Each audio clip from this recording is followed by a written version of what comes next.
আমি মোহাম্মদ অলিউল্লাহ বলতেছি, মাগুরা সদর হাসপাতালের অবস্থা এরকম হাহাকার। এই হাসপাতাল এক সময় দিন নেই রাত নেই, সবসময় মানুষ আর মানুষ। সে হাসপাতাল এখন এরকম কেন? আর আমি বলতেছি হাসপাতাল ঘুরে যাবে মানুষ আর মানুষ। কেন?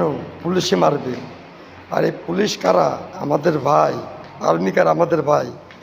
চাকরি দিচ্ছে, চাকরি দিয়ে বেতন দিচ্ছে। এই বেতনের লোভে এরাই আমাদের মারবে। আমাদের ভাই গেলে টাকা দিয়ে লোভ ধরাই ফেলেছে, চাকরি বেতন। তারপরে এই বেতন দেওয়া আমাদের ট্যাক্স কেটে নিয়ে তারপরে দিচ্ছে, তা না। দেখেন ইহুদিরা কি বুদ্ধি খাটাইছে, আমাকে টাকা দিচ্ছে আমাদের বাইরে। ইহুদিকে শুধু মাথায় বুদ্ধি খাটাইছে, আমাদের টাকা দিবি আমাদের ভাইরে, আমাদের ভাই আমাদের মারবি। পুলিশ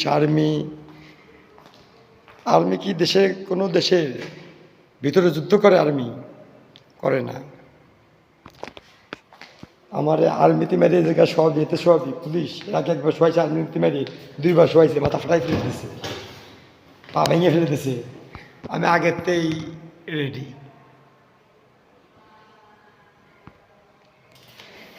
মাগুরার ডিসি, মাগুরার এসপি, আর্মি আমার খুঁজে বেড়াচ্ছে, মারামারি করলে তো আমরা নিজেরা মরবো। আর্মি যা অফিসার যারা আসছেন, বড় বড় অফিসার, তারা সব এখন, পুলিশ অফিসার যারা আছেন তারা সব এখন যারা মুসলমান, একে আমার বাড়ি চলে আসে যে অলি ভাই আমরা আপনার এই প্রেসিডেন্ট মানিছি, আপনি সব বলেন এই সমস্যাতে কীভাবে সমাধানে আসা যায়। এর তো সমাধানও আছে, সমাধান আমার কাছে আছে, আপনারা কি জন্য বাইরের দেশের কথা শুনবেন? এর সমাধান আমি এনে দিতে পারি, সুষ্ঠু সমাধান। সুষ্ঠু সমাধান ডক্টর ইউনূসও ওই জায়গা থাক, আমাকে এই জায়গাতে নিয়ে যাবে সম্মান দিয়ে সবাই। তাহলে আমার যদি কিছু হয়ে যায় এই দায়ভার নেবে কি? ডক্টর ইউনূসকে নিতে হবে, তাই না? না হলে পরে যে আছে আর্মি প্রধান মিস্টার ওয়াকার, তার নিতে হবে। এখন বাইরে আমি যে পজিশনে আছি, এই পজিশনে কথা দলাদলি সমস্যায় যদি কেউ আমাকে অ্যাটাক করে, আমার ইনকেস কিছু যদি হয়ে যায়, তাহলে পরে বাংলাদেশের পুলিশ প্রশাসন কি বাঁচবে? যেসব ভিডিও আমি করে চালিয়েছি কেউ বাঁচবে না, তুস হয়ে যাবে সব কিছু। আমি নিরিবিলি উঠতেছি, পুলিশরা আবার দেখলে পরে ভয়ে ভয়ে পলাচ্ছে। এতে কী করে সমাধান আসবে? সমাধান আসবে না। আসসালামু আলাইকুম ভাইরা, ভালো আছেন? আপনার কি ডাক্তারি পড়তেছেন? আসসালামু আলাইকুম। International human rights organization, united nation. ঠিক আছে, আপনারা কি মাগুরার হাসপাতালের স্টুডেন্ট? ওকে।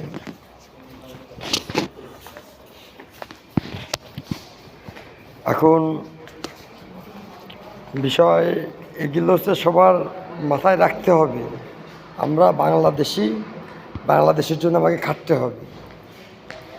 এখন আপনারা যদি এগুলো মাথায় না নিয়ে আসেন, আপনারা যদি আমার মাথায় ব্রেনটা, আমার ব্রেন না, আমি আবারও বলতেছি, এই ব্রেন আল্লাহ আমাকে দিয়েছে, আল্লাহ সুবহানাহু ওয়া তাআলা আমাকে দিয়েছে। আমার নবী করিম মুহাম্মদ সাল্লাল্লাহু আলাইহি ওয়াসাল্লাম আমার জন্য মুসলমান দল রেখেই গেছিলেন।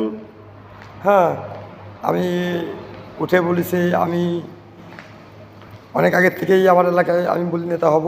অনেক অফিসার আসে, হিন্দু খ্রিস্টান, তারা এসে আমার উপর এতদিন অনেক রকমের অত্যাচার হাহাকার চালানোর পরে ফাইনালি মনে করেন কি শেখ হাসিনা বাংলাদেশে পলাইছে, ডক্টর ইউনূস আবার এসে জুড়ে বসে আমার জায়গায় এই সমস্যা আরম্ভ হয়ে গেল।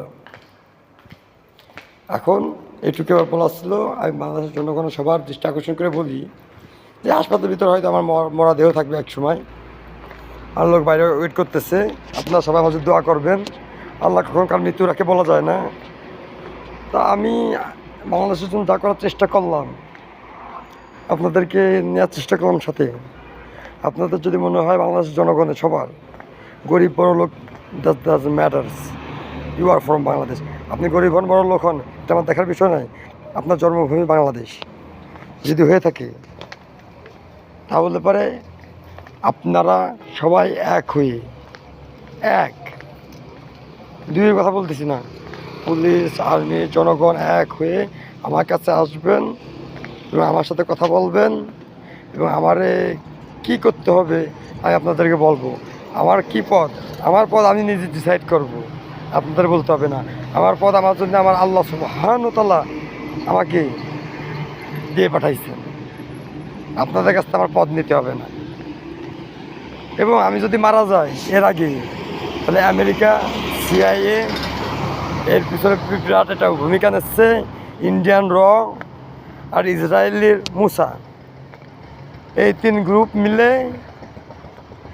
হিউম্যান রাইট অর্গানাইজেশন বানাইছে ভিতরে যেয়ে তলের খবরগুলো নিয়ে আসার জন্য। তলের খবরগুলো নিয়ে ওরা রিসার্চ করে আমাকে কীভাবে গুদ মারা যায়, কীভাবে আমাকে মেরে ফেলে দেওয়া যায়, এরপরে সমস্যা করে। আমি ইন্টারন্যাশনালি বলতেছি, আমাদের সব বাইরের দেশে যেসব ভাই ব্রাদাররা আছেন বাংলাদেশে হেল্প করেন, বাংলাদেশে হেল্পের কাজে নিয়োজিত, ঠিক আছে, তাদেরকে রিকোয়েস্ট করে বলি যে অবশ্যই আপনি হিসেব করবেন কিভাবে বাংলাদেশ আগুয়ে নিয়ে যায়।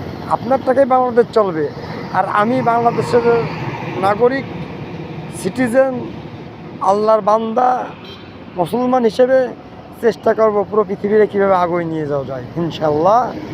হ্যাঁ, আর যদি আমি মারা যাই, আমার জানা যায় এই ভিডিও যারা দেখতেছেন তাদের সবাই দাওয়াত দিলাম। আজকে আমি অনেকগুলো ভিডিও করেছি, ডিসি কোর্টে, SP কোর্টে, তারপরে থানায় কমপ্লেন, এরা সব কাগজপত্র ছিঁড়ে ফেলে দিয়েছে। আমার অনেক এভিডেন্স ছিল এগুলো এগেনস্টে।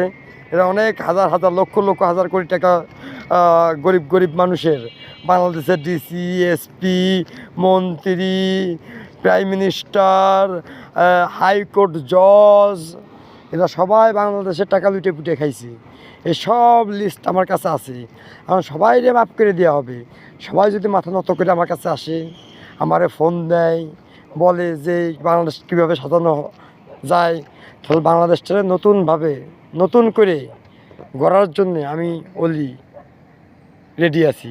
ওই জায়গায় কিন্তু পুলিশের গাড়ি আছে, থানায় গেছিলাম একটু আগে। এটা হচ্ছে ফাইনাল, এরপর তার কিছু বলার থাকে না।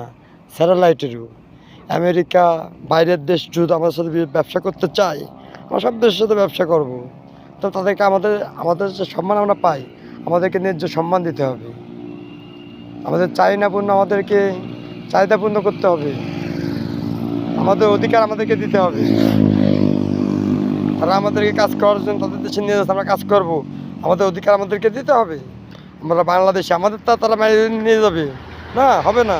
আমাদের অধিকার আমাদেরকে দিতে হবে। আমরা আমাদের অধিকার চাই, আর কিছু চাই না। আমার আল্লাহ আমাদেরকে পাঠাইছেন পৃথিবীতে অধিকার দিয়ে, সে অধিকার আমরা চাই।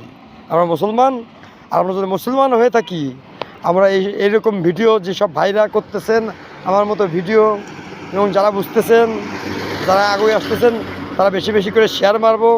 এবং আমাদের মতো ভাই যারা আছেন, হ্যাঁ, তাদেরকে সাপোর্ট করবেন আপনারা। আমাদের পুঁজি না, আমাদেরকে আল্লাহ যেটা দেয় ওইটাই। আমরা চুরি করতে পারি না, ডাকাতি করতে পারি না, ঠিক আছে, মানুষের বাইরে ধরে আনতে পারি না। আল্লাহ যেটা দেয় ওইটাই। তা আমাদের সাপোর্টেরও দরকার আছে। তা সাপোর্ট আমার এ পর্যন্ত এত কিছু করেছি, কোনো জায়গাতে একটা টাকা সাপোর্ট পাই নাই, একটা টাকা। আমি বাংলাদেশে আজ 9টা বছর ধরে ইসলাম নিয়ে কাজ করতে সফলের পর্যায়ে চলে গেছি। তাহলে কেউ কোনোদিন ফোন করে একটা টাকা সাপোর্ট করলো না। সবাই মনে করে কি অমুক জায়গায়, তাহলে নাকি কিছু জায়গায় করতেছে। কোন জায়গায় করতেছে, তারা কী কাজ করতেছে বুঝলাম না। তারা কেউ কোনো রকমের ফাউন্ডেশন, কোনো রকমের কেউ আমার সাথে কন্ট্যাক্ট করে না। হ্যাঁ, বাংলাদেশে তারা আগুন নিয়ে যাবে, কীভাবে আগুন নিয়ে যাবে? সবাই তো নিজের পকেট বাড়ি করার নিয়ে ব্যস্ত। আমার সাথে কন্ট্যাক্ট করতে হবে, নিজের পকেট ভারী করবেন, আখেরাতের পকেট খালি করবেন। তাহলে আখেরাতের পকেট খালি করে দিচ্ছেন আপনারা। আমি কিন্তু আখেরাতের পকেট খালি করতেছি না। আমার যা ইনকাম করি সব আমি পৃথিবীতেই দিয়ে যাই ইনশাল্লাহ। আমি মরার পরে আমার কিছু থাকবে না।